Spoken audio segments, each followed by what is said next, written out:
Hello friends, હું જે Patel from pioneer school of science આપનું સ્વાગત કરું છું. વિદ્યાર્થી મિત્રો, આપણે આગળના લેક્ચરની અંદર સ્પર્ધાત્મક પરીક્ષાઓમાં જી નીટ જેવી પરીક્ષાઓમાં પૂછાયેલા એમસીક્યુ આપણે સોલ્વ કર્યા હતા. આજે પણ આપણે એવા જ જુદા જુદા પ્રકારના સ્પર્ધાત્મક પરીક્ષાઓમાં પૂછાયેલા એમસીક્યુ આપણે સોલ્વ કરીએ છીએ. તો તમારી સમક્ષ બોર્ડ ઉપર મેં રકમ દર્શાવી છે. તમે એને નોટમાં લખી દેજો અથવા સ્ક્રીનશોટ લઈ લેજો.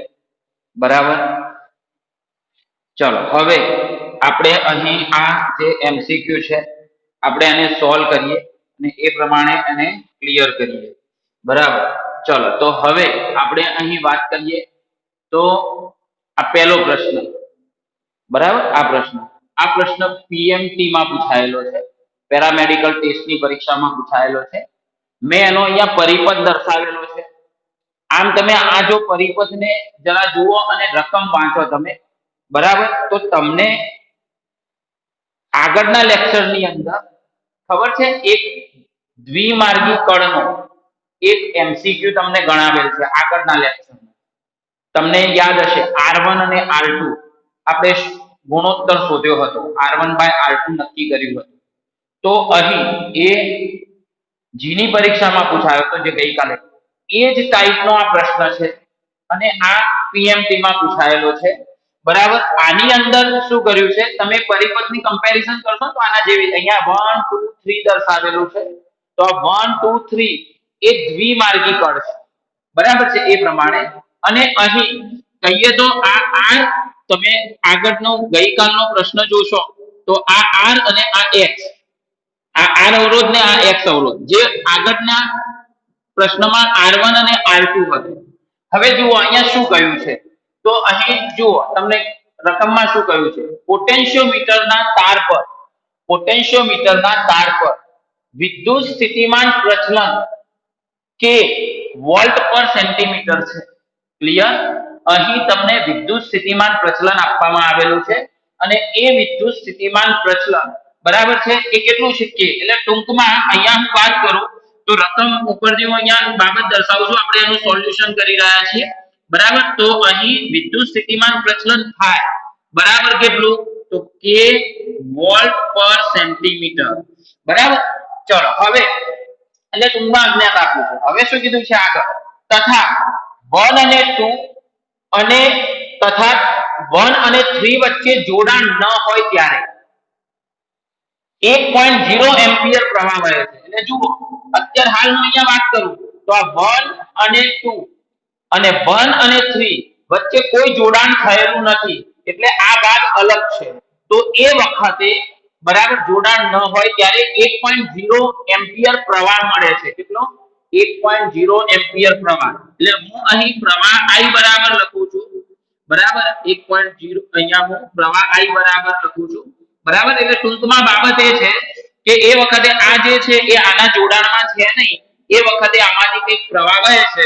તો એ પ્રવાહ આપણે અહીંયા વાત કરીએ તો 1.0 એમ્પિયર જેટલો છે. આપણે ગઈકાલે પણ પ્રશ્ન સોલ્વ કર્યો તો એમાં પણ આવી જ રીતે બાબત હતી. હા, પણ બેમાં ભેદ છે. એટલે હું તમને આ પ્રશ્ન ગણાવી તમને એવું કહેવા માંગુ છું કે પ્રશ્નો જે છે એ પેટર્ન એવી ને એવી જ હોય છે, પણ એને થોડા થોડા ટ્વિસ્ટ કરીને પૂછતા હોય છે. એટલે તમે માનસિક બરાબર છે, તમે એ પેટર્નને સમજી લેશો. બરાબર. કોઈ બી બાબત છે ગોખવા જશો એક પ્રકારની બાબત તો નહીં મેળ થાય. તમે જે તે વસ્તુ છે એની આખી પેટર્ન સમજો, એની અંદર કયા કયા સૂત્રોનો યુઝ થઈ રહ્યો છે એ પેટર્ન, પછી એમાંથી ગમે તે ટ્વિસ્ટ કરીને ગમે તે પૂછવાનું કે તો તમે સરળતાથી શોધી શકશો. પણ એ તમે સમજ્યા હશો તો. બરાબર. નહીં સમજ્યા હો તો નહીં શોધી શકો. બરાબર. પ્રશ્ન બેઠો હશે તો બરાબર છે, પણ ટ્વિસ્ટ કરીને પૂછ્યો હશે તો તમે નહીં કામ કરી શકો. એવું ઘણું બધું બને છે. બરાબર છે કે અહીં આપણે એમસીક્યુ ગણાવીએ છીએ, પણ એવો જ એમસીક્યુ થોડો આગો પાછો કંઈક કરેલો હોય તો બાળક ગણી શકતું નથી. તો એનો અર્થ એ છે કે બાળક પૂરેપૂરી બાબતને સમજી શક્યું નથી, એટલે એમાં ટ્વિસ્ટ કરેલો પ્રશ્ન એ સોલ્વ નથી કરી શકતો. ચલો, હવે આગળ શું કીધું છે, હોય ત્યારે પ્રવાહ 1.0. હવે કહ્યું છે જ્યારે 1 અને 2 વચ્ચે, ત્યારબાદ એક અને 3 વચ્ચે જોડાણ આપવામાં આવે ત્યારે તટસ્થ બિંદુ L1 અનુરૂપ લંબાઈઓ અનુક્રમે L1 અને L2 સેન્ટીમીટર મળે. ગઈકાલની જો બાબત આપણે બરાબર છે. 1 અને 2 જોડવામાં આવે 1 અને 2 તો એ વખતે તટસ્થ લંબાઈ L1 બરાબર 1 અને 3 જોડવામાં આવે તો તટસ્થ લંબાઈ કેટલી L2 મળે છે. ક્લિયર? ઓકે. તો એ મુજબ તમને ખબર જ છે હવે મળે છે તો R અને X ના મૂલ્યો અનુક્રમે ખાલી જગ્યા અને ખાલી જગ્યા. તો હવે જ્યારે 1 અને 2 જોડશો એટલે R જોડાણમાં હશે એકલો અને 1 અને 3 જોડશો જ્યારે 1 અને 2 જોડશો તો એકલો R જોડાણમાં હશે અને 1 અને 3 જોડશો તો R અને X નું શ્રેણી જોડાણ હશે.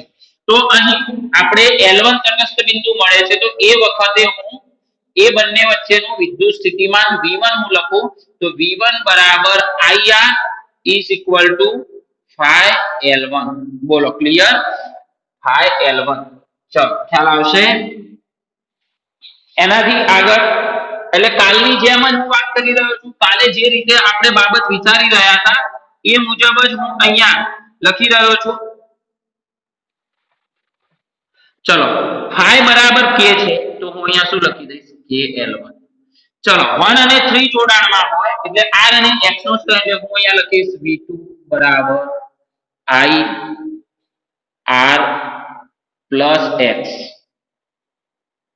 is equal to phi L2 એટલે કે KL2. બોલો ખબર પડી? ખ્યાલ આવે છે હું શું કહી રહ્યો છું? તો આ પ્રમાણે સર જો કે ગઈકાલે અહીં જે પ્રશ્ન હતો એમાં આ R1 હતું અને આ X ની જગ્યાએ R2 હતું એટલે અહીંયા R1 R2 હતું ને હવે તો તમને ખ્યાલ આવી ગયો છે. હવે તો તમે ફટાફટ જાતે ક્લિયર કરી દેશો. આનો આપણે ગુણોત્તર લઈ લઈએ તો તમને ખબર છે કાલની પેટર્ન મુજબ બરાબર. હવે એક બીજી બાબત આપણે શોધવાનું શું છે? જો જવાબો k ના સ્વરૂપમાં છે. આપણે ગુણોત્તર નહીં લેવાનો. ગઈકાલે જેમ R1 અને R2 નું ગુણોત્તર નથી અહીંયા R શોધવાનું છે અને X શોધવાનું છે. તો હું અહીંયા આમાંથી આ જે છે એમાંથી R ને કરતા બનાવું તો કેપિટલ R ને કરતા બનાવીશ તો KL1 upon I. ચલો I ની કિંમત કેટલી? તો I ની કિંમત 1 તો મૂકી દો તો KL1 તો R ની કિંમત કેટલી થશે KL1. ચલો એ જ રીતે અહીં R plus X is equal to KL2 by I ની કિંમત એક મૂકી દઉં છું. હવે R બરાબર કેટલું છે KL1 તો અહીં હું X ને કરતા બનાવું તો KL2 minus આ બાજુ આવશે એટલે minus R થશે પણ R ની જગ્યાએ હું શું મૂકી દઉં છું KL2. ક્લિયર? Sorry KL1. તો એ મુજબ તમે અહીં k ને કોમન કાઢી દો તો L2 minus તો બોલો ખ્યાલ આવી ગયો? સમજ પડી? તો આ મુજબ તમે અહીં X ની કિંમત કેટલી મળી અને R ની કિંમત તો અહીં જોઈ લો જરા R ની કિંમત પહેલું અનુક્રમે R છે R અને X તો R ની કિંમત KL1 તો R ની કિંમત કઈ KL1 તો R એ KL1 અને X ની કિંમત કેટલી KL2 L1 એટલે R. તો એ પ્રમાણે આપણો સાચો જવાબ કયો થશે? B વિકલ્પ. તો બોલો ખબર પડી? તો આ કાલના જેવો જ પ્રશ્ન છે. કાલે આ જ ટાઈપનો ગણાયો છે મેં બરાબર. એ જીમાં પૂછાયેલો હતો પણ એમાં ગુણોત્તર શોધવાનો તો R1 by R2 અહીં R1 ની જગ્યાએ R આપ્યું છે R2 ની જગ્યાએ X આપ્યું છે પણ અહીં તમને R અને X ની કિંમત શોધવાની કીધી છે. પેટર્ન એવી એવી છે બાબત એવી છે તમે એને ક્લિયર કરી શકો છો. તો તમારી રીતે એને નોંધ કરી લો અને એ પ્રમાણે એનું સોલ્યુશન ક્લિયરલી મગજમાં સમજીને માઇન્ડમાં સેટ કરવું કે જેથી આવા ટાઈપમાં પ્રશ્ન એ ટ્વિસ્ટ કરીને પૂછે તો તમે એને ક્લિયર કરી શકો. ઓકે તો જરા એ પ્રમાણે ક્લિયર કરી દેજો અને નોટ કરી દેજો. ચલો હવે આપણે આગળ આ બીજો પ્રશ્ન બરાબર એ નીટ 2019 માં પૂછાયેલો છે આપણે એને સોલ્વ કરીએ. જરા એની રકમ વાંચો. હું અહીંયા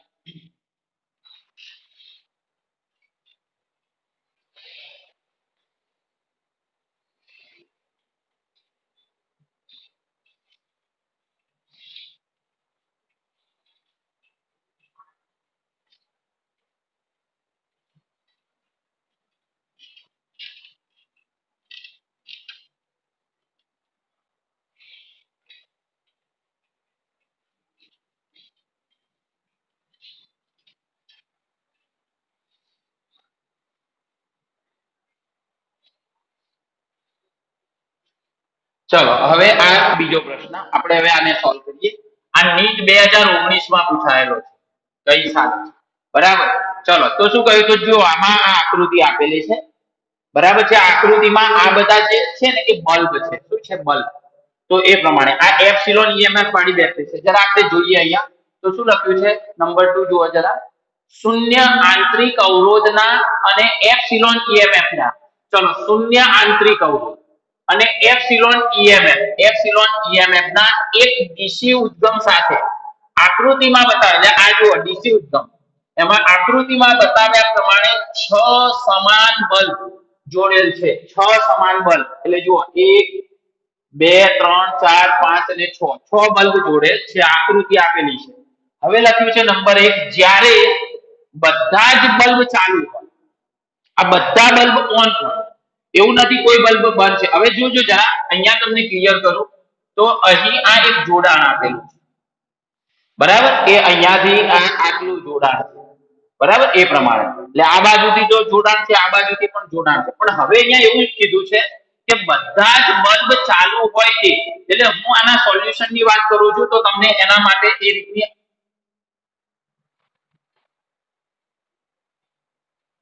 તો જુઓ એને હું ફટાફટ અહીંયા દર્શાવું.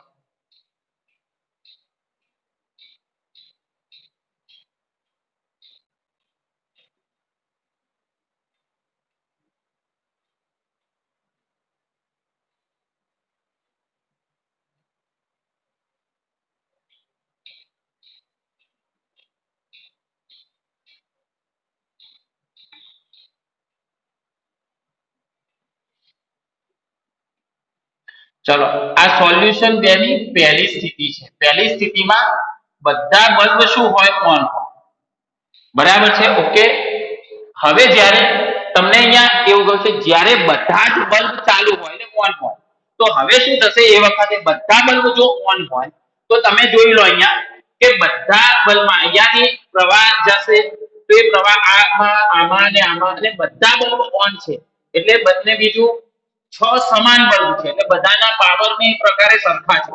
તો સ્વાભાવિક છે કે આ ભુજામાં સરખો પ્રવાહ વહેતો છે, આ ભુજામાં એટલે એના લીધે બાબત એ થશે કે અહીં આ જે બલ્બોનું આ જોડાણ છે ને અહીંયાથી તો માની લો કે અહીં જેટલો પ્રવાહ વહેતો હશે એટલો જ પ્રવાહ અહીંયા વહેતો હશે, એટલો જ પ્રવાહ આ ભુજામાં પણ વહેતો હશે. જેના લીધે આ બિંદુ અને આ બિંદુ વચ્ચેનો વિદ્યુત સ્થિતિમાનનો તફાવત 0 હશે. મીન્સ બે બિંદુ વચ્ચે વિદ્યુત સ્થિતિમાનનો તફાવત હશે નહીં. એટલે અહીંયાથી કોઈ પ્રવાહ વહેશે નહીં અને અહીંયાથી જ્યારે કોઈ પ્રવાહ નહીં વહે તો જાણે કે આ બાબત અહીંયા છે જ નહીં. આ જોડાણ અહીંયા પણ એવી જ વસ્તુ હશે એટલે આ જોડાણો અહીંયા નહીં.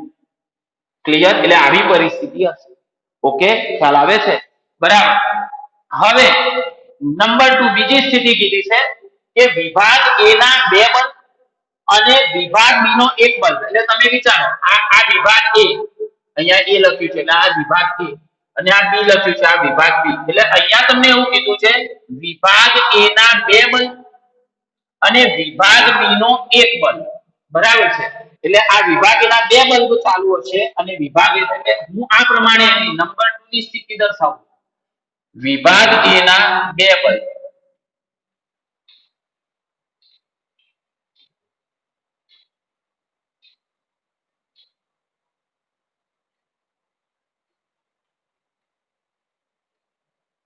વિભાગ A ના 2 બલ્બ અને વિભાગ B નો 1 બલ્બ.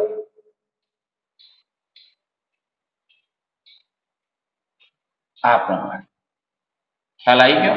જે બલ્બ ઓફ છે મીન્સ ચાલુ નથી એને હું અહીંયા દર્શાવતો નથી. બરાબર. એટલે ટૂંકમાં આ રીતે આ વિભાગ A માં 2 બલ્બ ચાલુ હશે, વિભાગ B માં 1 બલ્બ. આ A વિભાગ, આ B વિભાગ. તો એ મુજબ આટલા જ બલ્બમાંથી પ્રવાહ વહેતો હશે. પેલા જે બીજા બલ્બ છે એમાંથી પ્રવાહ જે ઓફ છે એમાંથી પ્રવાહ વહેતો હશે નહીં. ક્લિયર? તો એ પ્રમાણે અહીં બાબત અહીંયા આપણને કહી છે. તો નંબર 2 એ પ્રમાણે મેં દર્શાવ્યું. તો આ પરિસ્થિતિઓમાં વપરાતા પાવરનો ગુણોત્તર ખાલી જગ્યા હશે. તો જ્યારે આ સ્થિતિ હશે તો એ સ્થિતિમાં વપરાતો પાવર શોધો. બરાબર. અને આ સ્થિતિ હશે એટલે વપરાતો પાવર શોધો. આને હું P' કહું અને આને હું P કહું. ચલો ક્લિયર? અથવા એક કામ કરો, આ 1 સ્થિતિ છે ને આને P1 કહો અને આને P2 કહો. ખ્યાલ આવ્યો? બરાબર. તો હવે તમે કહેશો સાહેબ આ EMF એપ્સિલોન વાળી બેટરી, આ બેટરી, ચલો હવે આ પાવર શોધવા છે, મારે પાવર લાવવા પડશે અને પાવર શોધી એનું ગુણોત્તર લઈશ. તો ચલો પાવર મારે શોધવો છે તો તમને ખબર છે અહીં આ વોલ્ટેજ લાગુ પડે છે એટલે તમને ખબર છે P બરાબર V²/R સૂત્ર હતું. અહીં V લાગુ પાડેલ વોલ્ટેજ અને R એ પરિપથનો સમતુલ્ય અવરોધ, પરિપથનો સમતુલ્ય અવરોધ એટલે જે પરિપથમાં કુલ અવરોધ હોય છે. તો અહીં હું ધારણા કરી દઉં છું કે ધારો કે અહીં આ બધા બલ્બનો અવરોધ કેપિટલ સમાન બલ્બ છે એટલે બધા બલ્બનો અવરોધ કેટલો છે? Capital R. તો હવે મને જરા કહેજો આ પરિપથનો સમતુલ્ય અવરોધ એટલે હું અહીંયા સૂત્ર લખું છું અહીંયા ε² આ R1 જે છે ને એ આ બધાનો ભેગો થઈ સમતુલ્ય અવરોધ, આટલાનો ભેગો થઈ સમતુલ્ય અવરોધ. ખબર પડી? ક્લિયર? એ જ રીતે અહીંયા P2 બરાબર લખું ε²/R2 તો આનો ભેગો થઈને સમતુલ્ય અવરોધ R2. બોલો ખબર પડી? એટલે મારે હવે એક જ કામ કરવું પડશે કે આનો સમતુલ્ય અવરોધ R1 નક્કી કરી દો, આનો કુલ સમતુલ્ય અવરોધ R2 નક્કી કરી દો, આમાં મૂકી દો અને બેનો ગુણોત્તર લઈ લો એટલે તમને વપરાતા પાવરનો ગુણોત્તર મળી જશે. ક્લિયર? તો એ મુજબ તો ચલો અહીં તમે સીધી સહજ રીતે આ બલ્બ ને આ બલ્બ બે શ્રેણી જોડાણમાં એટલે આ બેનો ભેગો થઈને અવરોધ કેટલો થશે? 2R. એ જ રીતે આ બેનો પણ 2R, એ જ રીતે આ બેનો પણ કેટલો? 2R. સમજી લો. હવે આ 2R 2R અને 2R સમાંતર જોડાણમાં તો હું સીધું જ લખી દઉં છું. ક્લિયર? તમને આવડે જ છે, આપણે શ્રેણી સમાંતર જોડાણની વાત કરેલી જ છે. તો હું અહીંયા સીધું 2R અને 2R તો એને હું લખી દઉં તો R1 બરાબર 2R/3, R1 બરાબર 2R/3. તો હું એ પ્રમાણે આમાં મૂકી દઈશ તો P1 બરાબર ચલો 2R/3 મૂકીશ તો 3ε²/2R. ક્લિયર? તો મને આ P1 એટલે કે આ સ્થિતિમાં વપરાતો પાવર મળ્યો એને નંબર 1 આપો. ચલો આ સ્થિતિમાં કેટલો થશે? તો જુઓ અહીં આટલો કેટલો થશે અવરોધ? આ R છે, આ R છે અને આ પણ R છે. તો આ બેનો ભેગો થઈને કેટલો થશે? R/2 અને R/2 અને R બે શ્રેણીમાં તો હું અહીંયા લખું છું સમતુલ્ય અવરોધ R2 બરાબર R/2 પ્લસ R. ક્લિયર? તો 2 વડે ગુણાશે તો 3R/2. બોલો ખબર પડી? 3R/2. બોલો શ્રેણી સમાંતર જોડાણને આવું બધું આપણને ખબર છે, આપણે એકદમ સહજતાથી બાબતો આપણે ક્લિયર કરી શકીએ છીએ. બરાબર છે? ચલો હવે અહીં આપણે વાત કરીએ તો પાવર P2 એટલે કે આ સ્થિતિમાં બે પામતો પાવર P2 બરાબર ε²/R2 ની જગ્યાએ મૂકું તો 3R/2 એટલે 3R અને છેદનો છેદ અંશમાં.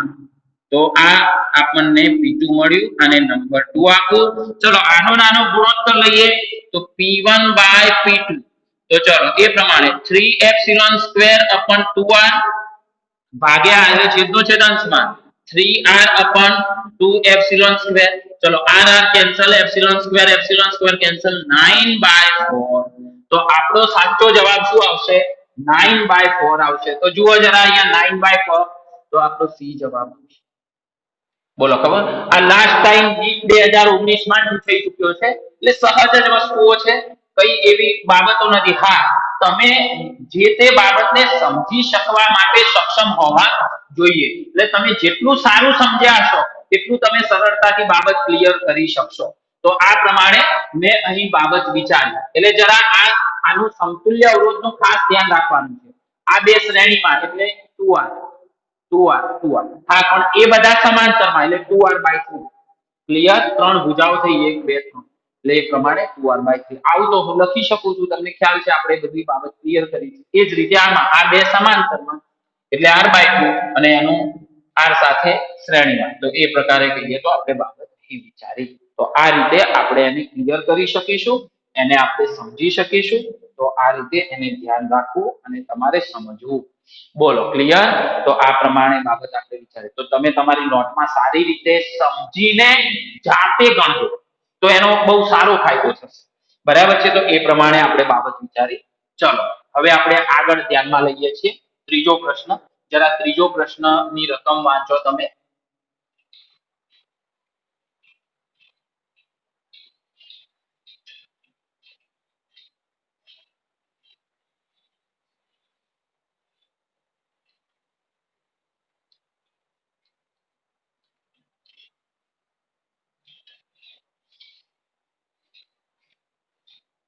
ચલો તો ત્રીજો પ્રશ્ન જે છે એ એઆઈપીએમટી 2013 માં પૂછાયેલો છે. સોલ્યુશન ઓફ 3, ત્રીજાનું સોલ્યુશન. ચલો તો જરા જુઓ એની રકમ તમે. તો જુઓ, સમાન 10 વિદ્યુત કોષોને શ્રેણીમાં જોડીને, બરાબર, કેટલા વિદ્યુત કોષોને? 10 વિદ્યુત કોષોને શ્રેણીમાં જોડીને તેની સાથે 1 મીટર લાંબો સળિયો જોડતા t સમયમાં તેનું તાપમાન 10 ડિગ્રી સેલ્સિયસ વધે છે. ખાલી હું સમજાવવા પૂરતું તમને વાત કરું. માની લો આ એક સળિયો છે, આ એક સળિયો કેટલી લંબાઈનો સળિયો છે? 1 મીટર લંબાઈનો સળિયો. કેટલી લંબાઈનો સળિયો છે? 1 મીટર લંબાઈનો સળિયો, બરાબર. એની સાથે હું 10 વિદ્યુત કોષોને શ્રેણીમાં જોડું છું. એટલે આ એક વિદ્યુત કોષ, આ બીજો, આ ત્રીજો, એમ કરીને કેટલા? 10, બરાબર, 10 વિદ્યુત કોષ. ઓકે, અહીં આપણે આના આધારે એ પ્રમાણે વિચારણા કરીએ કે માની લો કે એક વિદ્યુત કોષનું EMF એપ્સિલોન હોય. એક વિદ્યુત કોષનું દરેક વિદ્યુત કોષનું EMF એપ્સિલોન હોય. તો આનું ભેગું થઈ સમતુલ્ય એપ્સિલોન ઇક્વિવેલન્ટ કેટલું થાય? તો અહીં હું તમને વ્યાપક ખાલી વાત કરું છું, વ્યાપક. માની લો અહીંયા હું n વિદ્યુત કોષ કહું છું, તો કેટલું થશે? n epsilon. કેટલું થશે? n epsilon. ખબર પડી? અહીં n બરાબર 10 વિદ્યુત કોષો છે પહેલી સ્થિતિ, બરાબર. સળિયાની લંબાઈ કેટલી છે? 1 મીટર. ઓકે, તો હવે એ પ્રમાણે t સમયમાં તેનું તાપમાન 10 ડિગ્રી સેલ્સિયસ વધે છે. એટલે કેટલું? t જેટલા સમયમાં આ સળિયાનું તાપમાન જે હતું એનાથી 10 ડિગ્રી સેલ્સિયસ જેટલું વધે છે. હવે શું કીધું છે? જો આ લંબાઈ 2 મીટર લઈએ તો તેટલા જ સમયમાં. હવે મને જરા ક્લિયર કરો. માની લો કે આ સ્થિતિમાં 1 મીટર લંબાઈનો સળિયો છે, એનો કંઈક તો અવરોધ હશે. હું એમ કહી દઉં છું, માની લો કે એ અવરોધ R બરાબર R છે. હવે શું કીધું છે? નંબર 2, સળિયાની લંબાઈ બમણી કરવામાં આવે છે. જોજો, ધ્યાન રાખજો, સળિયાની લંબાઈ બમણી કરવામાં આવે છે. જો સળિયાની લંબાઈ બમણી કરવામાં આવે તો નવો અવરોધ, અને તમને ખબર જ છે આ લંબાઈ જો બમણી થાય, બરાબર છે, તો અવરોધ બમણો થઈ જાય. ક્ષેત્રફળમાં કોઈ ફેરફાર થતો નથી, બરાબર. ક્ષેત્રફળ જે છે એ એનું એ જ છે, ક્ષેત્રફળ એનું એ જ છે, ખાલી એટલી લંબાઈ વધે છે, બરાબર. એટલે લંબાઈ વધે છે એટલે સ્વાભાવિક છે r is proportional to l. તો એ મુજબ અહીં અવરોધ જે છે, બરાબર છે, એ 2r થઈ જાય છે, બરાબર. એટલે એ પ્રમાણે અહીંયા લખું લંબાઈ બમણી થાય છે, લંબાઈ બમણી થાય છે, એટલા માટે. ચલો, ક્લિયર? ઓકે, તો આ પ્રમાણે આપણે અહીં બાબત વિચારી રહ્યા છીએ. અહીં ખાસ એ પણ ધ્યાન રાખવાનું છે કે ખાલી લંબાઈ જ વધે છે, ક્ષેત્રફળમાં કોઈ ફેરફાર, એટલે ઘટે એટલે કદ અચળ રહે એવી બાબત નથી, બરાબર. તો લંબાઈ 2 મીટર લઈએ તો તેટલા જ સમયમાં તાપમાન તેટલું જ વધારવા માટે કેટલા વિદ્યુત કોષોની જરૂર પડે? એટલે જુઓ, પહેલા 10 ડિગ્રી સેલ્સિયસ તાપમાન વધારવા માટે 10 વિદ્યુત કોષો જોઈતા હતા. તો હવે અહીં એટલું જ ટેમ્પરેચર વધારવા માટે કેટલા વિદ્યુત કોષો જોઈએ? ક્લિયર? બીજી બાબત, અહીં આ જે સળિયો છે એ સળિયાનું કંઈક દળ હશે, તો એ દળને હું એમ કહી દઉં અને લંબાઈ 2 મીટર કરી દઈએ છીએ એની, તો નવું દળ એક બમણું થઈ જશે. એટલે એને હું 2m તરીકે દર્શાવું છું. શાના તરીકે દર્શાવું છું? 2m તરીકે. ચલો, ક્લિયર? ઓકે, અહીં તાપમાનનો તફાવત, તાપમાનનો ફેરફાર ડેલ્ટા ટી એ બંને વખતે 10 ડિગ્રી સેલ્સિયસ જેટલો જ છે. એ પ્રમાણે આપણે એને સમજી શકીએ છીએ. તો આપણે અહીં કેટલા વિદ્યુત કોષો જોઈશે એવું તમને પૂછ્યું છે. તો હું હવે અહીંયા વાત કરું તો પહેલા તો આ રીતે જોડાણ થશે એટલે પ્રવાહ વહેશે, બરાબર. માની લો પ્રવાહ વહેતો હોય તો એ પ્રમાણે I પ્રવાહ. તો તમને ખબર છે વિદ્યુત પ્રવાહ એટલે લાગુ પાડેલ કુલ EMF અથવા તો કુલ વોલ્ટેજ ભાગ્યા કુલ અવરોધ. તો ચલો આના માટે હું અહીંયા વાત કરું તો એપ્સિલોન ઇક્વિવેલન્ટ ભાગ્યા અવરોધ કેપિટલ R. આંતરિક અવરોધને ધ્યાનમાં લેવાનો નથી કેમ કે આપણે આંતરિક અવરોધને અવગણી દીધેલો છે, બરાબર. તો n એપ્સિલોન ભાગ્યા R, n એપ્સિલોન ભાગ્યા R. ચલો તો હવે આના ઉપરથી હું અહીંયા તમને દર્શાવું છું, બરાબર. આપણે જાણીએ છીએ, ખબર છે, W બરાબર JH. ચલો, W ની જગ્યાએ હું લખીશ I2RT અને યાદ કરો મેં સૂત્ર ક્લિયર કરી, H ની જગ્યાએ MC ડેલ્ટા T યાદ કરો લખાવેલું છે સી એ વિશિષ્ટ ઉષ્મા છે, ડેલ્ટા ટી બરાબર છે એ તાપમાનનો ફેરફાર છે.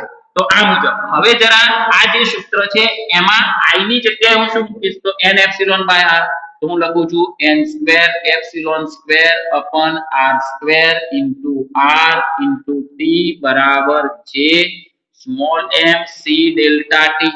ક્લિયર? ઓકે, અહીંયાથી એક r જતો રહેશે એટલે n square epsilon square upon r. હવે આ r છે ને એને આ બાજુ લઈ જાઓ તો આવું થઈ જશે n square epsilon square t is equal to j small m capital R c delta t. હવે જુઓ આ પદમાં શું અચળ રહે છે. પહેલી બાબત તો પહેલી બાબત અહીં જે તે બેટરી છે એ બેટરીનો EMF અચળ રહે છે. કેમ કે બેટરીઓ એ ખાલી બેટરીઓની સંખ્યા બદલાય છે. બેટરીઓની સંખ્યા બદલાય એટલે n બદલાય. એપ્સિલોન બેટરીનું EMF નહીં બદલતા, બેટરીનું EMF એક બેટરીનું જે છે એનું એ. બીજું અહીંયા એવું કીધું છે એટલા જ સમયમાં તાપમાન તેટલું જ વધારવા માટે, એટલે પહેલા ટી સમય છે એટલે એટલા ને એટલા જ સમયમાં અને એટલું જ તાપમાન એટલે 10 ડિગ્રી સેલ્સિયસ એટલે તાપમાન અચળ, સોરી સમય પણ અચળ અને તાપમાનનો જે વધારો છે ફેરફાર એ પણ અચળ. બીજી બાબત આ તો જે એ તો આપણે પેલું 4.2 ની કિંમત મૂકીએ છીએ એટલે અચળ અચળાંક જ છે. અહીં વાત કરીએ તો આ સી વિશિષ્ટ ઉષ્મા, તો સી જે છે એ પણ અચળ એટલે ટૂંકમાં સળિયો તો એક જ દ્રવ્યનો છે અને એક જ દ્રવ્યની વિશિષ્ટ ઉષ્મા તો સેમ જ હોય. તો એ મુજબ તો અહીં એપ્સિલોન ટી જે સી અને ડેલ્ટા ટી આ બધું અચળ. તો એના ઉપરથી હું અહીંયા લખીશ n square is proportional to small m capital R. Okay, ચલો અને આના ઉપરથી બીજા માટે હું n ડેશ વડે દર્શાવું તો n dash square is proportional to m dash r dash. ચલો આપણે ગુણોત્તર લઈ લઈએ તો n dash square upon n square બરાબર m ડેશ r ડેશ ભાગ્યા m r. ચલો m ડેશ કેટલું તો 2m, તો એ પ્રમાણે 2m. ચલો r ડેશ કેટલું તો 2r upon small m capital R. બરાબર છે. અહીં કેપિટલ M કે sorry small m capital R ઉડી જશે. તો હવે હું લખું છું n dash square upon n square is equal to 2 દુ 4. આનું વર્ગમૂળ લઈ લઉં તો n dash by n is equal to 2. તો n ડેશ બરાબર 2 ઇન્ટુ n, તો 2 ઇન્ટુ n ની કિંમત કેટલી 10, તો કેટલા થશે 20.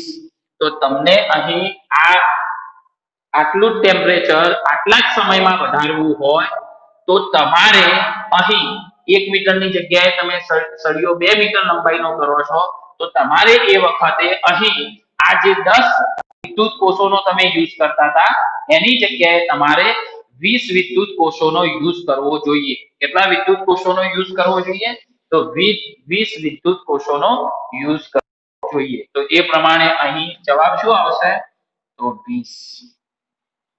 ક્લિયર? તો આ પ્રમાણે આપણે બાબત તો તમે તમારી નોટમાં એ રીતે નોંધી દેજો. બરાબર છે. અહીં એટલું યાદ રાખજો મેં જે રાઉન્ડ કર્યા છે ને એપ્સિલોન ટી જે સી ડેલ્ટા આ બધું અચળ છે, મીન્સ એનું એ જળવાય છે. બરાબર, એટલે એના ઉપરથી સંબંધ n square proportional to small m r. એટલે તમે આવી સ્થિતિમાં આ સૂત્ર યાદ રાખશો બરાબર છે તો પણ ક્લિયર. પણ વસ્તુ શું છે કે પરિસ્થિતિ બદલાય તો સૂત્ર બદલાઈ જાય. કેમ કે એમાં કયું અચળ છે શું બદલાય છે તો એ મુજબ સૂત્ર બનતા હોય છે. તો એ રીતે આપણે એને વિચારી શકીએ છીએ. તો એ રીતે તમારે એને ધ્યાનમાં રાખવાનું.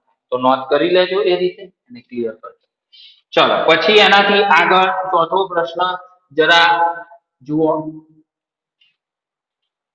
એની રકમ વાંચો.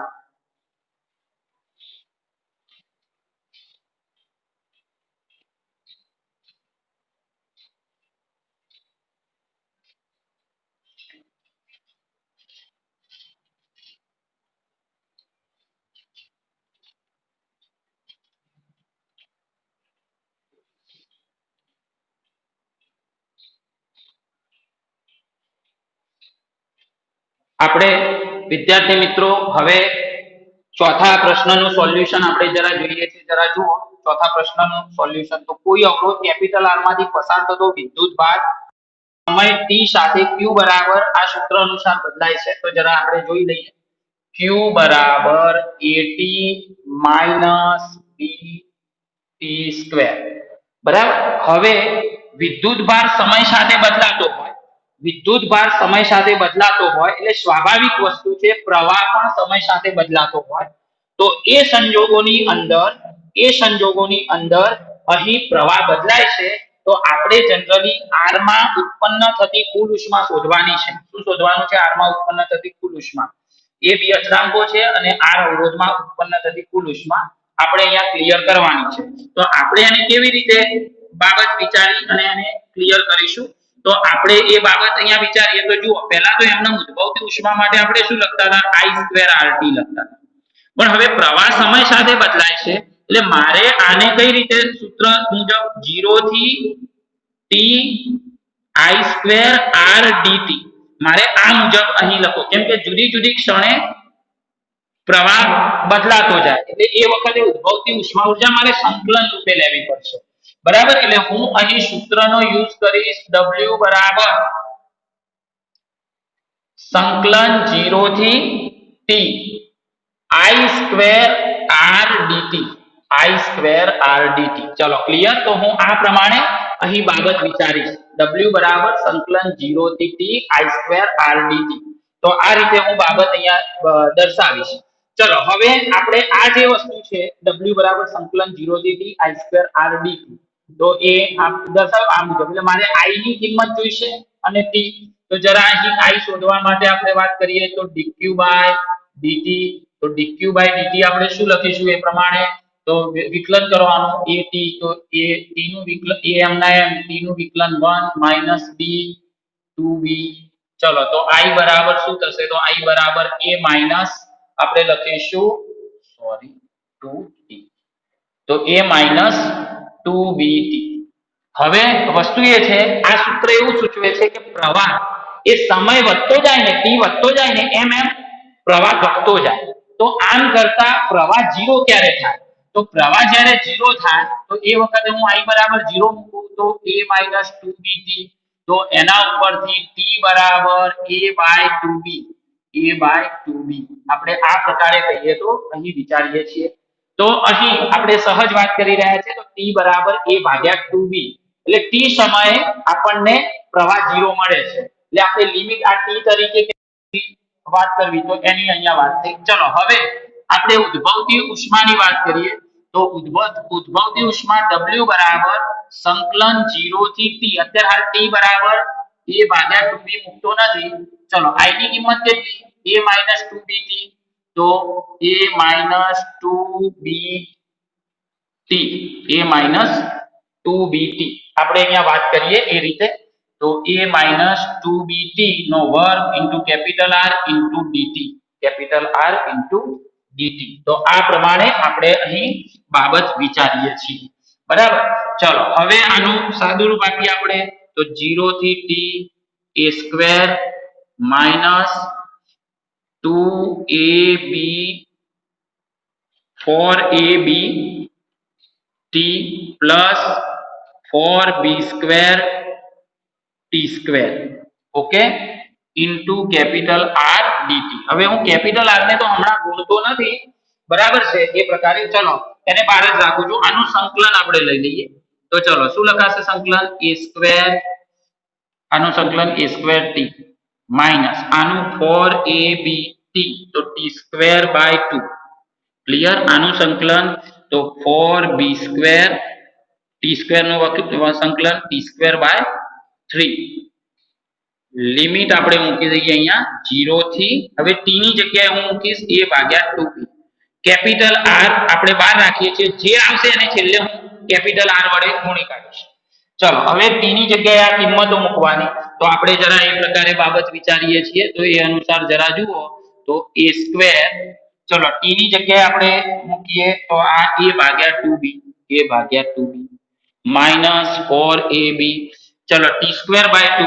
તો અહીં t સ્ક્વેર t ની જગ્યાએ વર્ગ કરીએ a સ્ક્વેર ભાગ્યા 4b², અને આ જે 2 છે અહીંયા લખું છું 2 ઇન્ટુ, ચલો પ્લસ 4b², ચલો t નો ઘન, બરાબર છે, t નો ઘન આપણે અહીંયા વિચારીએ એ પ્રકારે તો કેટલો થશે, a ઘન ભાગ્યા 8b ઘન ઇન્ટુ અહીંયા 3 છે, આ 3 એ નીચે છે, બરાબર, ઇન્ટુ r.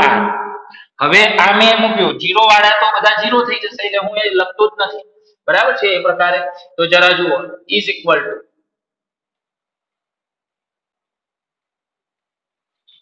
ચલો ઇઝ ઇક્વલ ટુ આપણે અહીંયા વાત કરીએ, બરાબર છે, એ રીતે. તો હવે આનું જેટલું ક્લિયર થતું હોય તો અહીંયા જુઓ, a² ઇન્ટુ a એટલે શું લખાશે, a³ by 2b. Clear? Okay. પછી અહીંયા જુઓ 4 કેન્સલ, 1b કેન્સલ એટલે માઇનસ a³ બાય 2b. ચલો પ્લસ અહીંયા જુઓ b² છે એટલે અહીંયા b³ માંથી b² જાય એટલે 1b વધશે, 4 દુ 8. તો એ પ્રમાણે જુઓ ત્યાં આગળ a³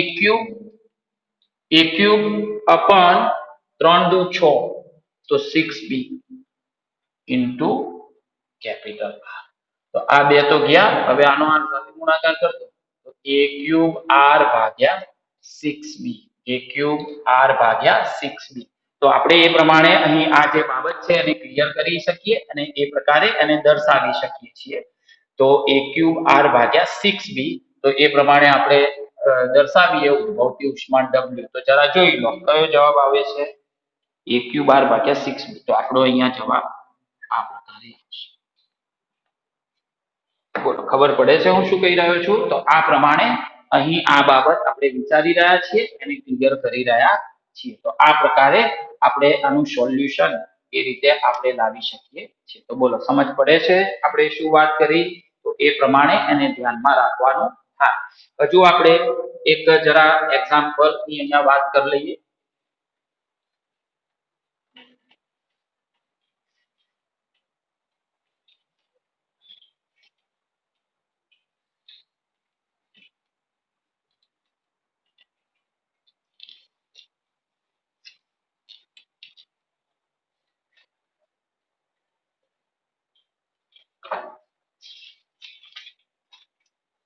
ચલો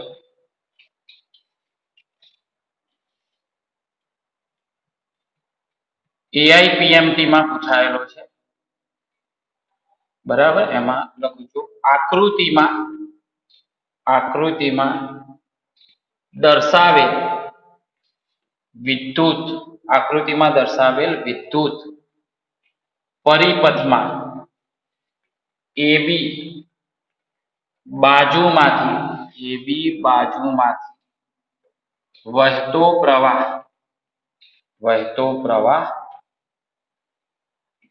I છે, બરાબર, વહેતો પ્રવાહ I છે. તો 20 ઓહ્મ માંથી વહેતો પ્રવાહ 20 ઓહ્મ ખાલી જગ્યા 20 ઓહ્મ અવરોધમાંથી વહેતો પ્રવાહ ખાલી જગ્યા, બરાબર. અહીંયા પરિપથ આપેલો છે, જરા હું દર્શાવી દઉં છું, તમે ઇઝીલી બાબત ક્લિયર કરી શકશો.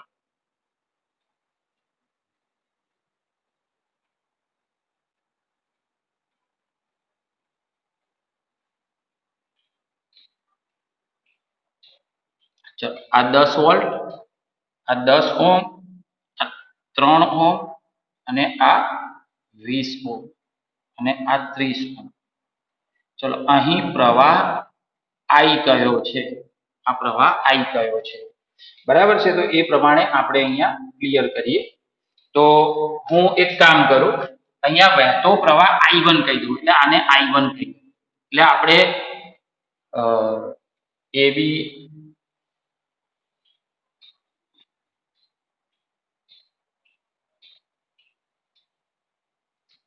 આને A અને આને B કહી દઉં. AB માંથી વહેતો, તો 20 ઓહ્મ માંથી વહેતો પ્રવાહ એટલે કે એ જે છે ને એ જ પ્રવાહ એટલે કે I1 તમારે નક્કી કરવાનો છે, બરાબર છે. ઓકે, અને તમને વિકલ્પો આપેલા છે 6/10/33 એમ્પિયર,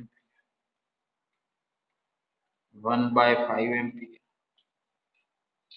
10/63, બરાબર. તો આ પ્રકારે બાબત છે. તો જરા જુઓ પહેલા તો મારે આ પ્રવાહ શોધવો છે ને, તો જુઓ આ જે બે અવરોધ છે ને એ સમાંતરમાં છે. જુઓ સમજી લેજો.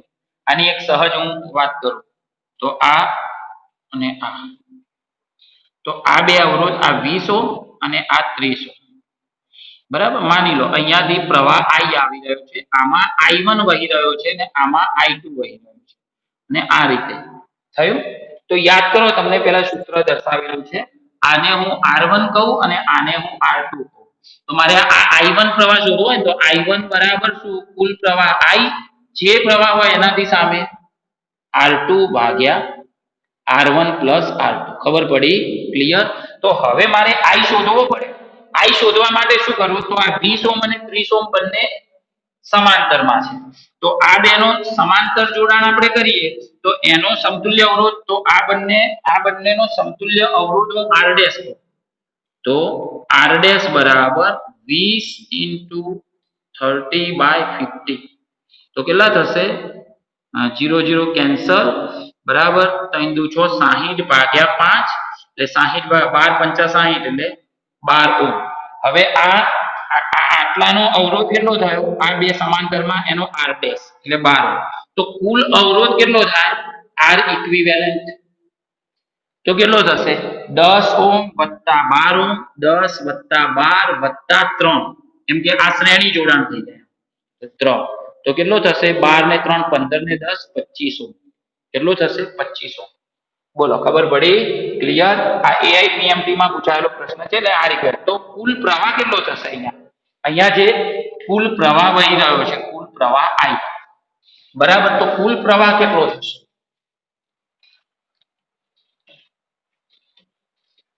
તો કુલ પ્રવાહ I બરાબર આપણે લખીએ તો અહીંયા વોલ્ટેજ, કુલ વોલ્ટેજ ભાગ્યા R ઇક્વિવેલેન્ટ, તો 10 ભાગ્યા 25. તો એ પ્રમાણે આપણે અહીંયા લખીએ તો 2/5 એમ્પિયર. તો હવે પેલામાં આપણે મૂકી દઈએ તો પ્રવાહ I1 બરાબર કેટલો? તો 2/5, R2 કેટલો? 30 ભાગ્યા R1 અને R2 બેનો સરવાળો 50. બોલો, થશે આ પ્રકારે? તો અહીં 0 0 કેન્સલ, બરાબર છે. 3 દુ 6, 6 ભાગ્યા 25 એમ્પિયર. તો આપણો જવાબ શું આવશે? આ 20 ઓહ્મ માંથી વહેતો પ્રવાહ કેટલો આવશે? 6/25 એમ્પિયર. માની લો તમને કીધું હોય 30 ઓહ્મ માંથી વહેતો પ્રવાહ, નોંધ કરીને લખું છું, 30 ઓહ્મ માંથી વહેતો પ્રવાહ, તો I2, તો I2 નું સૂત્ર શું થશે? I2 છે તો આપણે સામેનો અવરોધ R1 લેવો પડશે, તો IR1 ભાગ્યા R1 પ્લસ R2. તો I કેટલું? 2/5, R1 કેટલું? 20 અને into 50, 0 0 કેન્સલ, તો 4/25 એમ્પિયર. તો આ પ્રમાણે આપણે અહીં આ બાબત પણ દર્શાવી શકીશું, એને ક્લિયર કરી શકીશું. બોલો, ખબર પડે છે? તો મેં તમને જુદા જુદા MCQ અહીંયા ક્લિયર કરાવવાનો મેં પ્રયત્ન કર્યો છે, બરાબર. તો આ બધા MCQ તમે ક્લિયર કરજો, એને ગણજો, સમજજો.